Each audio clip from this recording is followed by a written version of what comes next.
विचार पुष्प या कार्यक्रमात आज ऐकूया भक्तीच्या वाटेवर प्रेमाचा वर्षाव करणाऱ्या संतांचं गुणगान करणारा कार्यक्रम संतांची गावी प्रेमाचा सुकाळ.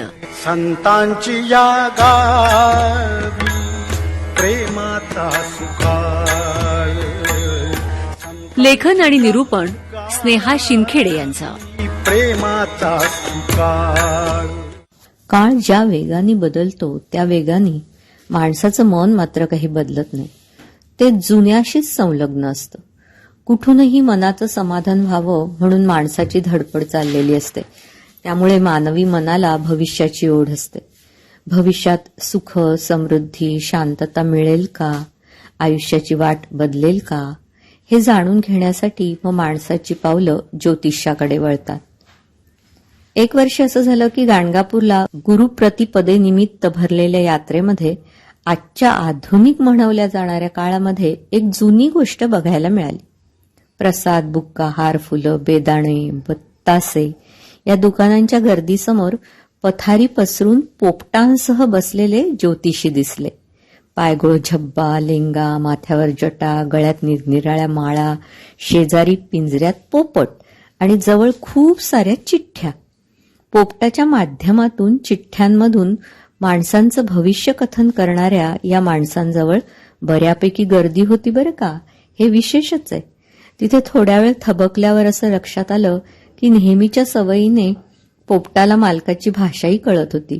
त्याप्रमाणे तो चिठ्ठी काढून देत होता. भविष्याचा वेध आणि कुतूहल बाळगून जवळ बसलेली माणसं जीवनातील परिस्थिती जी आहे ती बदलण्यासाठी उत्सुक होती. माणूस पुढच्या जगण्याचा जास्त विचार करतो. अध्यात्म असं सांगतं की निर्विचार व्हा, तरच परमेश्वराचं स्मरण टिकेल.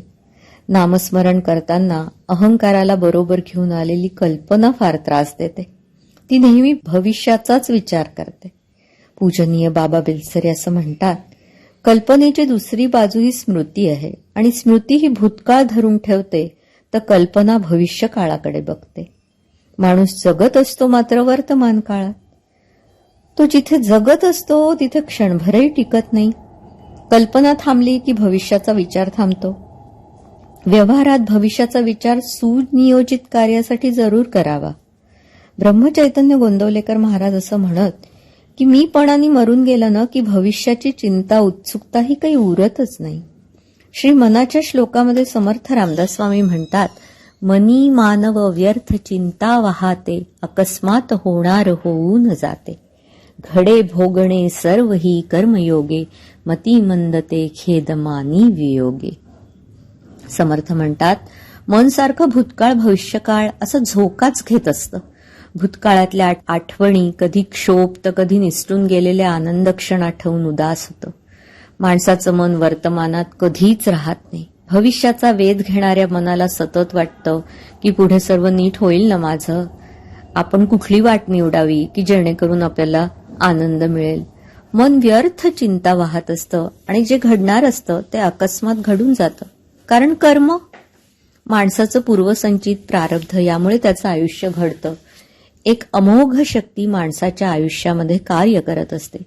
जगण्यातला आनंद शोधणं म्हणजे वर्तमानात परमेश्वराचं स्मरण करणं हेच आहे. मनाला अखंड वर्तमानात कसं ठेवायचं हे ज्ञानोबा माऊली ज्ञानेश्वरीत सांगतात. ते म्हणतात, माळीये जेऊ ते नेले, तेऊ ते निवांतची गेले, तया पाणी आयसे केले होवा वेगा. उद्यानाची निगा राखणारा माळी बागेला पाणी देताना एकीकडचं बंद करून दुसऱ्या दिशेला लावतो, तेव्हा ते पाणी काही तक्रार नाही करत, ते निवांत जात. माऊली म्हणतात, हे जगही एक मोठं उद्यानच आहे. त्याप्रमाणे माझं जीवन हेही एक उद्यान आहे आणि या बागेचा माळी तो परमेश्वर आहे. तो माझ्या जगण्याला, जीवनाला जिकडे न्यायचं तिकडे नेईल. माझे सद्गुरू जी वाट दाखवतील तिकडे मी विना तक्रार जाईन.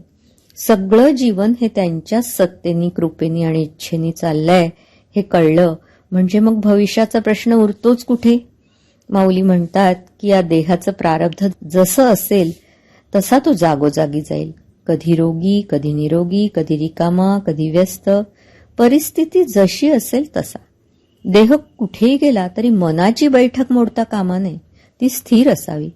अर्थात कर्तेपण परमेश्वराच्या हाती सोपवलं की त्याच्या इच्छेत इच्छा मिसळून आनंद मिळवता येतो. जिकडे तिकडे तूच सांभाळणार आहे ही मनाची खात्री पटली की मग वर्तमानातला आनंद मिळतो आणि भविष्याचा विचार उरतच नाही.